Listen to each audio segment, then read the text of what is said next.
Let's talk biggest flops or transfer failures in the Premier League this season. Of course, we're now into February. I think there's been more than enough time to at least see if there have been some big flops that maybe could still become good signings, or if they are just straight up transfer L's. I'm just going to start off by saying Gyökeres isn't in my top 10. Oh, I know so many people are going to be mad at that. It's mainly because there are actually just worse examples. But what I will say is, if I did this video in November, December, 100% he would have been in there. But if you look at Gyökeres' recent games, recent stats, he's actually doing a lot better. I'm just putting it out there because I know otherwise the comments will be full of it. Yes, he has been. Let's face it, he has been a flop, but he is starting to get a bit better. So I'm just putting it out there. But we're going to start off with my number 10 position. I've gone with Cesco. 21 games, 6 goals. To put this into perspective, Gyökeres has 9. So it's not too much of a drop-off. 1 assist, 11 starts, over 1,100 minutes played. For the amount of money, and I'm going to be saying this a lot, for the amount of money that these players have gone for, it just isn't good enough. It isn't. Cesco absolutely hasn't been a great signing, but you can see it, can't you? I can't be the only non-United fan that still thinks Cesco is going to be a good signing. It's just, is he worth the money? Definitely not right now. I think under Carrick, he's doing a bit better. So let's see what happens in the next coming weeks. But right now, he is without doubt a flop. Up next in the number 9 position, this is a harsh one, isn't it? But I've gone with Trafford. And remember, this isn't just players underperforming. It's actually a lot to do with the clubs paying a certain amount of money and then maybe not utilising the player. And that's a perfect example here. Trafford signed for City, re-signed for City, I should say. And I thought, wow, that's a great signing for them. He's been brilliant at Burnley. And I can see why they're doing this and investing such a large sum of money. And in the games he's played, 3 games, he did very well. He did very well. However, they then went and splashed the cash on Donnarumma. So now, and you would have seen an interview midweek with Trafford after the FA Cup game, that he's obviously gutted. It's not a good situation for him. He must be really stressed about the World Cup, because how is he going to get into it? How's he going to get into the team? He must be feeling awful about it. But this is a transfer flop, not a player flop. I just want to make that very clear. Up next, I've gone with Gitens. How? They've basically given Arsenal Madueke and then replaced him with Gitens for roughly the same cost. It's mind-blowing. I don't understand this transfer. I didn't understand it when it happened. He's played 16 times, mostly as subs, 5 starts, 2 assists. That's it. 490 minutes played, 2 assists. Rubbish. Absolutely useless signing, but still very young. Still has great potential. I see him going out on loan. I do. Up next, I've gone with, maybe this should be higher now that I think of it, but Elliot to Aston Villa. He has started 1 game. He's played 5 times.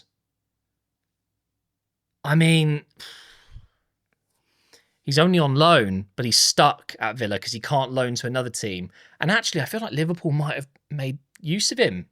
It's such a strange situation. I really do feel for Harvey Elliott, because he so clearly has a lot of ability. And I know that Jurgen Klopp would be looking at this going, what are they doing with him? They're not utilising him properly, and Villa aren't either. They're really unhappy with how things have gone since he joined. So clearly, he's not going to be at Liverpool or Villa in the summer. I imagine he will be either loaned out again by Liverpool, or he's going to get a full transfer to another team. The Villa loan has not worked. Rubbish signing. Hasn't worked for both teams. The only team somewhat winning here is Liverpool, because they would have got his wages covered and maybe a loan fee. Up next, I've gone with Florian Wirtz. I just don't think you can justify the price tag with how he has played so far. Now, you can see his match rating's decent, and I'm not saying he has been an entirely awful signing, massive flop. No.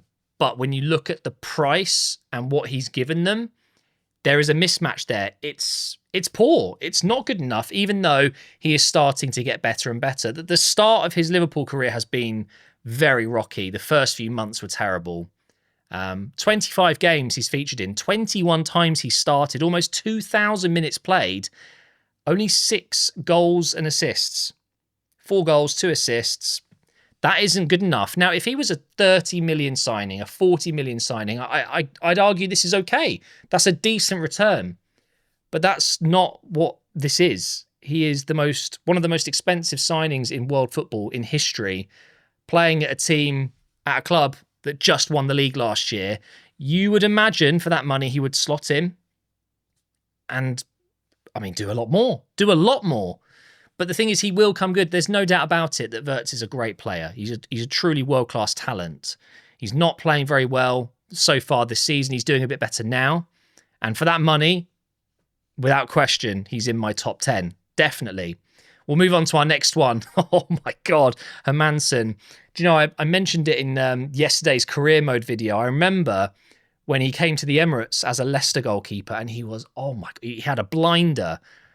Where is he now? I don't get it. He's gone to West Ham for a decent chunk of money, just under £20 million, I think it was. He started a couple of games at the start of the season and he conceded 12 goals.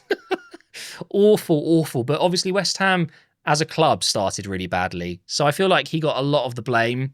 He was bad. There's no doubt about it. If you watch some of the goals he conceded, yes, it's bad. But the defence was terrible as well. I think that is a team problem, not necessarily just the goalkeeping being poor. But again, you can't be that bad in goal when you're playing for a Premier League team, coming from Leicester to West Ham. And I very much doubt he'll play for West Ham again. I'm not even sure who they're using right now. Is it Areola? I have no idea. But he's a flop, absolutely. And he's 5th. Moving into 4th, I've gone with Chavy Simmons. Again, you might think it's a little bit harsh. And some people would make comparisons with Eze. And yeah, maybe I could have put Eze in this list. And yeah, maybe Chavy Simmons is too high up this list. Because if I'm honest, it is harsh. But I just hate Tottenham. So there you go. It's more the situation that Tottenham are in. And a player like him, coming in for the money that he came in for, you would expect him to be carrying them a little bit harder. The thing is, it's his first time in the Premier League, of course. He's very young. And he's playing for a Tottenham side that have been terrible. They're falling apart. So there's every possibility that no matter who they signed, they would have had this same problem. But there's a discipline issue as well. 1 red, 4 yellow cards, 4 assists, 1 goal for the money. But then again, I know a lot of people will say in the comments, what about Eze? He's also been poor. But the thing is, Eze can afford to be poor, or at least a little bit off it. He's had a couple of really good games, including the North London derby, of which this guy, non-existent. And Eze is sitting at the top of the table, having played a lot of minutes, and actually he's contributed quite a lot. So with the eye, you might say that they've both had bad season. And the reason I'm comparing them is because, of course, Tottenham almost signed Eze and this was their next option. So I can tell why people would compare them and say that they've both been flops. But for me, Tottenham are sitting 16th in the league and he was their marquee signing this summer. Not good enough. Into the top 3 now. I've gone with Liam Delap, mainly because I just hate this guy. He's such a thug. He's a useless footballer. He just bullies and pushes and he just fouls people. 1 goal in his 17 games. A 6.39 average rating for a player with so much promise. Maybe he should just train long throws. Maybe he could go do the javelin or maybe shot put. You know, he's a big guy. Maybe he could do that. He just doesn't look like a footballer to me. And he looked good at Ipswich. And I know he's come from the City Academy. But for Chelsea, my God. Awful. Such an awful signing. And considering how many clubs were after him, I guarantee you, including Chelsea... Well, actually, no, that's not fair to say that. I think all the other clubs that were in for him will be glad they didn't, but Chelsea will wish they didn't bother. Because I just think he's been absolutely useless. I cannot stand Liam Delap. The way he plays football is just really bad. But the thing is, he could still become good. He's so young. He's got all the physical attributes. All he needs to do is just stop being a thug. Stop bullying people, really. Second place, I've gone with Anthony Elanga. Is this harsh? No, I don't think so. Big money move. Had a great season at Nottingham Forest along with many other players. He's gone to Newcastle. He's played 22 times, 9 times starting. He's only got 1 assist. The only thing he brings is that pace, the pace in behind. And it's funny, the first few weeks of the season, whilst he wasn't scoring, I do remember thinking, God, he's so quick. He's an absolute nightmare to play against. He's going to be really good for them. Are they misusing him? Is Newcastle just not a good fit for him? I don't know, but Elanga has to be in the top 3. The money that they paid and the output they've received, it's a mismatch. But as you can imagine, guys, my number 1 flop of the season is a player that I would still take at Arsenal tomorrow. It's an unfortunate case. Again, it comes down to the money and the output. Such a mismatch like with Elanga. To spend the money that Liverpool did, well over £100 million on Isaac, to get 2 goals, 1 assist, and a bunch of injuries, including an injury that's going to keep him out for the rest of the season at least. It's a mix, isn't it? He wasn't good enough when he played, and it's a bad transfer value for money-wise, so of course it's number 1. He has to be. But the thing is, it's Isaac. On his day, he is the best striker in the Premier League. He can compete with Haaland, and I'm sure of that. I would still kill to have him at Arsenal.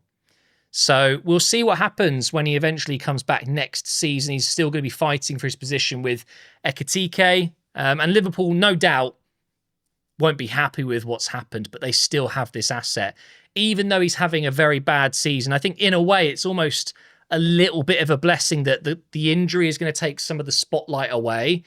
This year can almost be forgotten. He wasn't great, didn't really settle in very well, got the massive injury, and then he'll just go again next season, and who knows, maybe he'll get 30 goals next season. It's very possible with a player this good. Thank you for watching. Those are my top 10 flops and bad transfers of the season.